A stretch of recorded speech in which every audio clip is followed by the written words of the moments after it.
हाय, मैं pastor Michael योराशा हूं और मैं आपको दावत देता हूं कि आप इस चैनल को लाइक करें, शेयर करें और सब्सक्राइब करें और नोटिफिकेशन के बटन को दोबारा ना भूलें ताकि आपको हमारी आने वाली अपडेट मिलती रहे।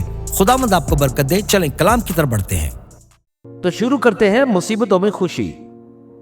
याकूब पहला बाब 2 से 4 आयत तक बहुत बाइस बरकत है।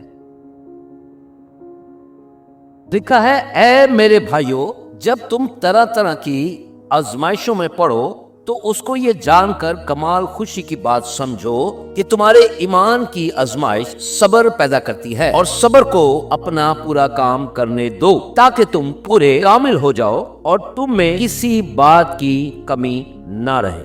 इसके दूसरे हिस्से में रोमियो का 5 बाब और उसकी 3 से 5 आयत तक पढ़ेंगे। और सिर्फ यही नहीं बल्कि मुसीबतों में भी फख्र करेंगे।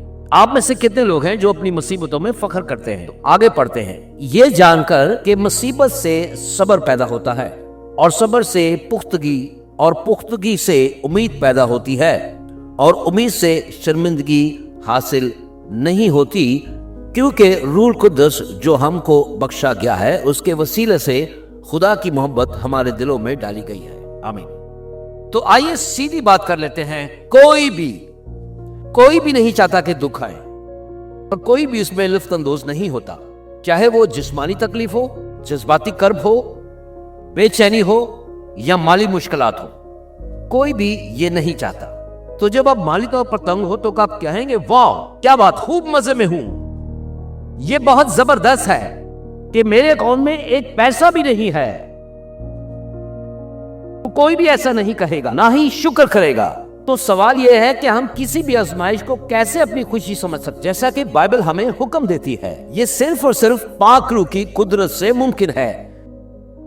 ये हमें वापस उस पहली हकीकत की तरफ ले जाता है कि हमें नजर ना आने वाली हकीकत को देखना है, बड़ी तस्वीर को देखना है, गैर मुद्दाई को देखने के काबिल होना, बड़ी तस्वीर को देखने के काबिल होना। सुनिए, मुश्किलात, आजमाइश, दुख, ये सब खुदा की बादशाही की फौज का हिस्सा है, जैसा कि नेवी सील्स की ट्रेनिंग होती है। एक वजह है कि हमारी नेवी सील्स को 1 मील तैराकी करनी पड़ती है, इन्हें 10 मील दौड़ना पड़ता है, इन्हें रोजाना 500 पुशअप और 500 सेटअप करने पड़ते हैं। आखिर क्यों? क्योंकि एक हतमी मकसद है। क्या आप मुझे सुन रहे हैं? वो एक लड़ने वाली मशीन तैयार कर रहे हैं। मुझे आपको याद दिलाने दें कि हम जिस्म और खून के खिलाफ नहीं लड़ रहे, बल्कि हुकूमतों, रियासतों और आसमानी मकामात की बदरूहों के खिलाफ लड़ रहे हैं। इसी तरह ये हमारी बादशाही की फौजी तरबियत है। सुनिए, मुश्किलात का सामना करना नहायत जरूरी है। दुख और आजमाइशों का होना नहायत जरूरी है। ये जरूरी है कि हम कुछ रूहानी पुशअप और कुछ दिल की रूहानी मशकें कार्डियोग्राम करें ताकि हम दौड़ में भाग सकें। ये सब हमारी तरक्की के लिए है। ये मसीह में हमारी पुख्तगी के लिए है। इसकी कोई शॉर्टकट नहीं है। शिकस्तगी में ही हम दुआ करना सीखते हैं, क्योंकि जब हम मुश्किलात में होते हैं, और यही वो वक्त होता है जब हकीकती दुआ हम में से निकलती है। आप में से कितने लोग जानते हैं कि जैतून का तेल नहीं मिलता जब तक आप उसे निचोड़ ना लें? देखिए, हम सबको तेल चाहिए लेकिन हम निचोड़ना नहीं चाहते, और यही मुश्किल हिस्सा है। आप अय्यूब को देखें। अय्यूब के पहले बाब में बाइबल में यूं लिखा है कि रोया जमीन पर उस जैसा कोई साबिर नहीं था, और वो उस वक्त का सबसे ज्यादा रास्तबाज इंसान था। और मैं समझता हूं कि उस वक्त से लेके आज तक, लेकिन बहुत कम वक्त के अंदर, सिर्फ 24 घंटे के अंदर, उस रास्तबाज ने अपना सारा कारोबार खो दिया।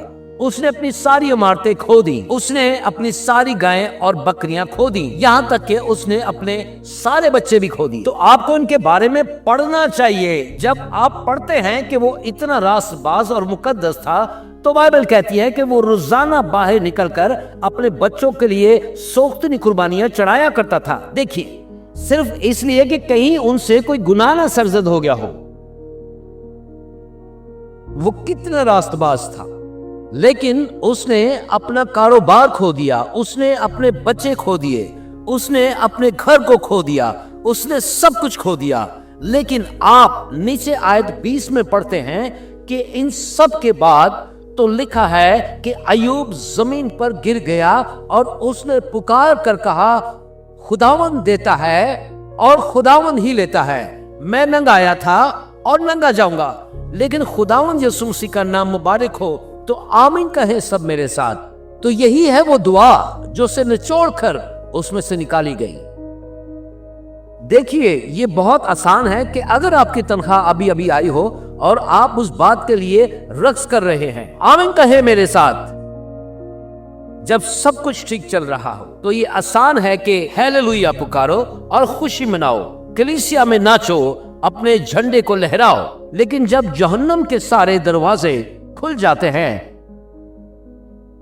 उस वक्त आपकी इबादत कहाँ है? हम दर्द की बात कर रहे हैं, हम दुख की बात कर रहे हैं, लेकिन अय्यूब ने खुदावन की इबादत की। ये सब ही एक ही दिन में हुआ। फिर उस सब के बाद बाइबल में लिखा है कि वो फोड़ों से भर गया। सुनिए खुदा के लोगों, ये हमारी शिकस्तगी में है, जहां हम हकीकत में खुदा के कलाम को पढ़ना और तलाशना सीखते हैं। ये वो जगह है जहां हम सचमुच भरोसा और फरमाबरदारी सीखते हैं। जब मैं आजमाइश में था, और मुझे याद है जब मैं दुआ करने की कोशिश कर रहा था, तो आसमान पीतल की तरह बंद थे। मेरी दुआएं ऊपर नहीं जा रही थी। ऐसा लग रहा था कि कोई राबता नहीं है। सुनिए, बहुत अरसे से कलाम पढ़ रहा था, मुनादी करता था, बिल्कुल नाकाम था। और मेरी गिटार जो यहाँ पर रखी है, एक दिन मैं एक सस्ते होटल में था और ये तब मेरे पास थी, तो मैंने इसे उठाया और बजाने लग गया, लेकिन कुछ भी नहीं हो रहा था, ना ही मुझसे ठीक तरह से दुआ हो रही थी। तो मैंने कहा कि अच्छा खुदावन, मैं तेरा कलाम खोल लेता हूं, और मैं 30 मिनट तक लगातार पढ़ता रहा। तो क्या आप समझ रहे हैं मैं आपसे क्या कह रहा हूं? लेकिन आपको बताऊं, मैं एक जुमला भी याद नहीं रख सका जो मैंने पढ़ा था, लेकिन वो काफी जरूरी था और भाई से बरकत भी था। अब ना मैं पढ़ पा रहा था, ना मैं इबादत कर पा रहा था। अब मुझे मेरी अगली आयत चाहिए थी, और वो अचानक से मेरे सामने आ गई। दूसरा थिमोथियस 2 बाब और उसकी 13 आयत। तो इसमें लिखा है कि अगर हम बेईमान हों तो भी वो वफादार रहता है। क्यों? क्योंकि वो अपने आप से इनकार नहीं कर सकता।